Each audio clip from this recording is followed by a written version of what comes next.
여러분 안녕하십니까? 포항 MBC 뉴스입니다. 오늘은 청명한 하늘 아래 일교차 큰 가을 날씨가 예상됩니다. 이번 한 주간 대체로 맑겠지만 날은 더 서늘해지겠습니다. 조주경 기상캐스터입니다. 연휴가 끝나고 다시 일상으로 돌아왔습니다. 오늘도 완연한 가을 정취 느낄 수 있겠는데요. 현재 포항은 14도, 경주 11도를 보이면서 어제보다 1도에서 3도 정도 낮게 시작하겠고요. 공기는 깨끗하겠습니다. 다만 주의해야 할 점은 건조함입니다. 대기가 점점 더 건조해지고 있는 시기인 만큼 각종 화재 사고에 주의하시기 바랍니다. 다음은 자세한 지역별 날씨입니다. 오늘 경북 동해안은 오전에는 흐리다가 오후부터 차츰 맑아지겠습니다. 낮 최고 기온 21도에서 24도로 낮 동안에는 햇살이 비추면서 기온을 한층 더 끌어올리겠습니다. 울릉도와 독도는 종일 흐리겠습니다. 낮 최고 기온 울릉도 20도, 독도 19도가 예상됩니다. 동해상에서는 대체로 구름만 많은 가운데 바다의 물결은 0.5에서 최고 2m로 비교적 잔잔하게 일겠습니다. 이번 한 주 동안은 대체로 맑은 날씨가 이어지겠고요. 기온은 차츰 더 떨어지겠습니다. 날씨였습니다. 코로나 탓에 지난 5월 26일부터 택시나 버스를 이용하려면 반드시 마스크를 써야 하는데요. 포항에서는 마스크 착용을 요구하는 택시기사를 폭행한 40대 남성이 구속됐습니다. 올 들어 대중교통 마스크 미착용으로 구속된 12번째 사건입니다. 이규설 기자입니다. 지난달 23일 저녁 포항 죽도 어시장 앞 도로, 마스크를 쓰지 않은 남성 2명이 택시 뒷좌석에 탑승합니다. 택시기사의 마스크 착용 권유를 무시하고 계속 대화를 나누자 택시기사가 거듭 마스크 착용을 부탁합니다. 마스크 있으면 마스크 좀 들어주세요. 순간 운전석 뒤에 앉아있던 남성이 심한 욕설과 함께 주먹으로 기사를 폭행합니다. 분이 안 풀린 듯 계속 폭언을 하고 기사의 목을 조르기도 합니다. 경찰 불러라. 죽파 그대로 가자. 사건 이후 피해 택시기사는 심각한 트라우마에 시달리고 있습니다.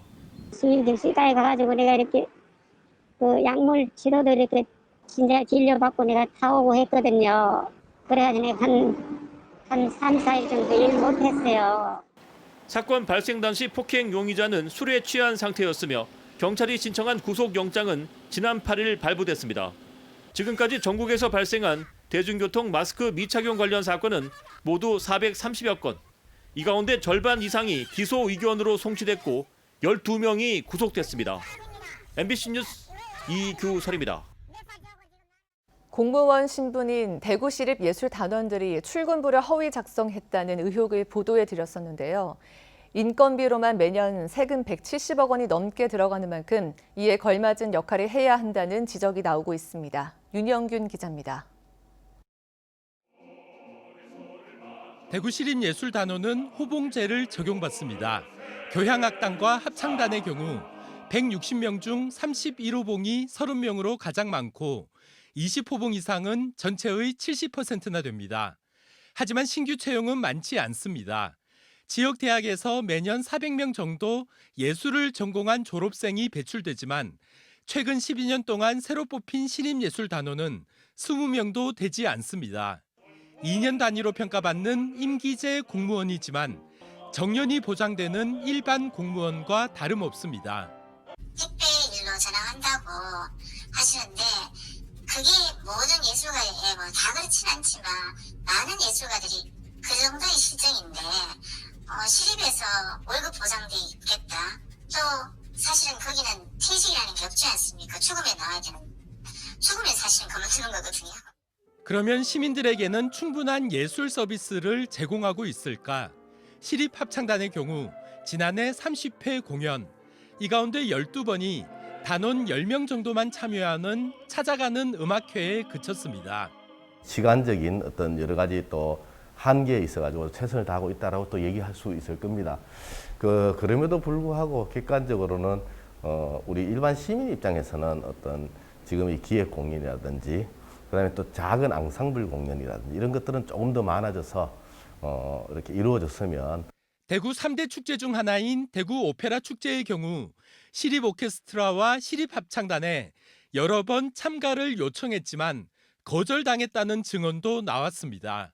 상식적으로 시립예술단이라면 당연히 시민의 문화 향유 증대 및 예술 발전을 위해 시에서 개최하는 대구 대표 축제인 오페라 축제에 참여하는 것이 바람직하다고 생각합니다. 이처럼 업무에는 깐깐했지만 법적인 계약서 작성에는 소홀했습니다. 대구시는 지금까지 수백 명의 단원을 뽑으면서 근로계약서를 단 한 번도 쓰지 않았습니다. 대구시는 단원들과 단체 협약을 하고 있어서 근로계약서를 쓸 필요는 없다고 해명했습니다. 하지만 고용노동부는 이런 행위는 500만 원 이하의 벌금을 부과하는 근로기준법 위반으로 보고 있습니다. 시립예술단원들은 구급에 준한 호봉제 적용을 받으면서 공무원이 받는 각종 수당, 공무원 연금에도 가입하는 등 사실상 공무원에 준하는 혜택을 받고 있습니다. 때문에 인천을 제외한 전국의 모든 지자체, 자치단체 예술단이 단원 위촉 시에 계약서를 작성하지 않는 걸로 저희들이 파악하고 있습니다. 대구시는 시립예술단원이 출근하지 않고도 허위로 근무상황부에 기록했다는 지적에 대해 지문 등을 인식하는 전자출결부로 바꾸겠다고 밝혔습니다. 대구시의 강도 높은 감사도 이뤄질 예정입니다. MBC 뉴스 윤영균입니다.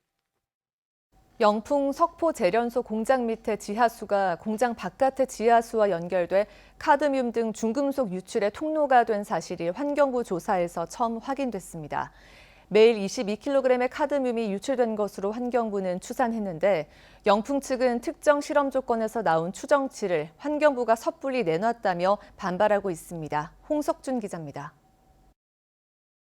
낙동강의 중금속 오염 원인과 경로를 두고 환경단체와 영풍 측의 주장은 엇갈립니다. 지하수도 그 중에 하나입니다. 지난해 4월 재련소 공장 외부 하천에서 카드뮴 농도가 높게 검출되자 환경단체는 공장 지하로 스며든 중금속이 지하수를 타고 유출됐다는 의혹을 제기했습니다. 재련소에서는 지금까지 그 차수벽을 해서 그 침출수가 전혀 나가지 않는다라고 이야기를 했었는데 이번에 결과를 보니까 모두 거짓말이었고 이후 1년에 걸친 환경부 조사에서 이 같은 의혹은 사실로 드러났습니다. 공장 내 지하수 관정에 형광물질을 주입한 뒤 시간이 흐르자 공장 바깥의 지하수에서도 같은 물질이 관측된 겁니다. 공장 주변에 물이 잘 통과하는 충적층이 발달해 지하수 이동이 비교적 용이했습니다. 당국에 적발된 누출 사고나 신고된 배출 시설을 제외하고 석포 재련소의 중금속 유출 통로가 구체적으로 확인된 건 이번이 처음입니다. 환경부는 하루 최대 카드뮴 유출량을 22kg으로 추산하고 재련소에 보안 조치를 명령했습니다. 이에 대해 영풍 측은 지하수 유출은 인정하면서도 유출량에는 이의를 제기했습니다. 환경부 계산이 맞다면 낙동강의 카드뮴 수치는 지금보다 20배 더 높아야 하는데 정작 함께 진행된 재련소 주변 하천수 조사에서 46곳 모두 수질 기준을 만족했다는 겁니다. 시뮬레이션 안에서 수학적으로 정리돼서 나온 거지 이게 모든 포인트를 실측한 게 아니니까 저희가 자체 조사했을 때 그냥 도합 하루 2kg 정도로.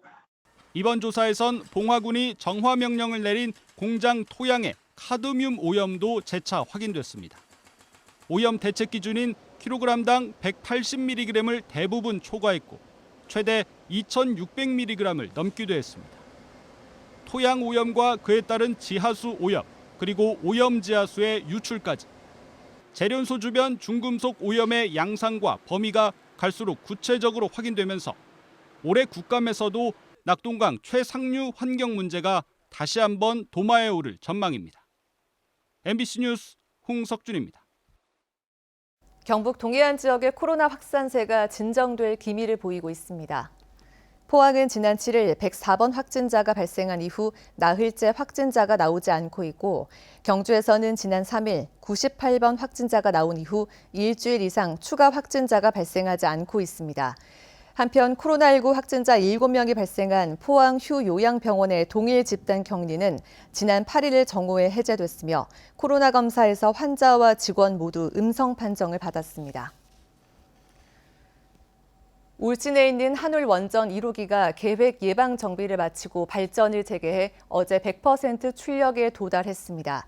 한울 1호기는 7월 23일 계획 예방 정비에 들어가 지난 9일 다시 발전을 시작했으며 정비 기간 동안 원자로 용기 상부 헤드에 관통관 슬리브를 교체하고 각종 설비를 점검했습니다.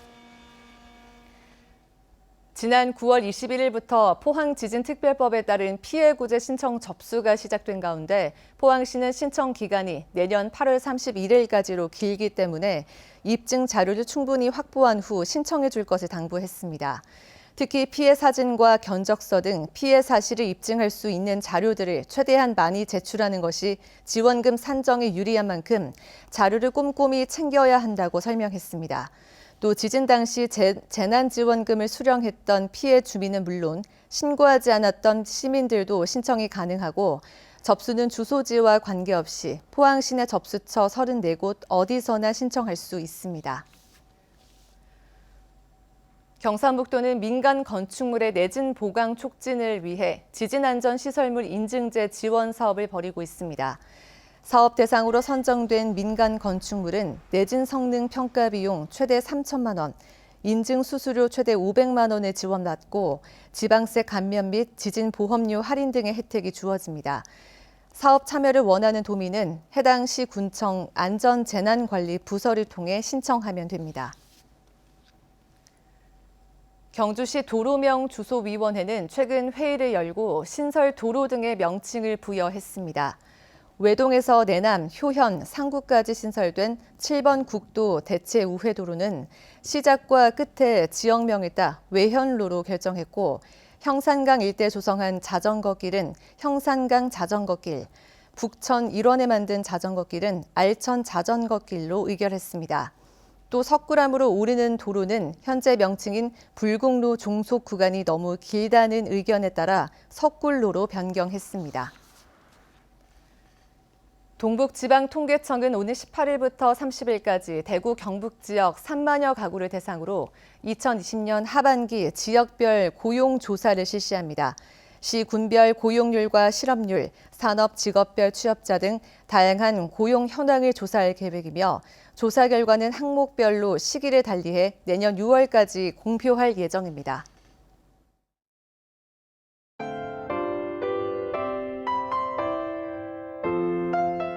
연휴가 끝나고 다시 일상으로 돌아왔습니다. 오늘도 완연한 가을 정취를 느낄 수 있겠는데요. 현재 포항은 14도, 경주 11도를 보이면서 어제보다 1도에서 3도 정도 낮게 시작하겠고요. 공기는 깨끗하겠습니다. 다만 주의해야 할 점은 건조함입니다. 대기가 점점 더 건조해지고 있는 시기인 만큼 각종 화재 사고에 주의하시기 바랍니다. 다음은 자세한 지역별 날씨입니다. 오늘 경북 동해안은 오전에는 흐리다가 오후부터 차츰 맑아지겠습니다. 낮 최고 기온 21도에서 24도로 낮 동안에는 햇살이 비추면서 기온을 한층 더 끌어올리겠습니다. 울릉도와 독도는 종일 흐리겠습니다. 낮 최고 기온 울릉도 20도, 독도 19도가 예상됩니다.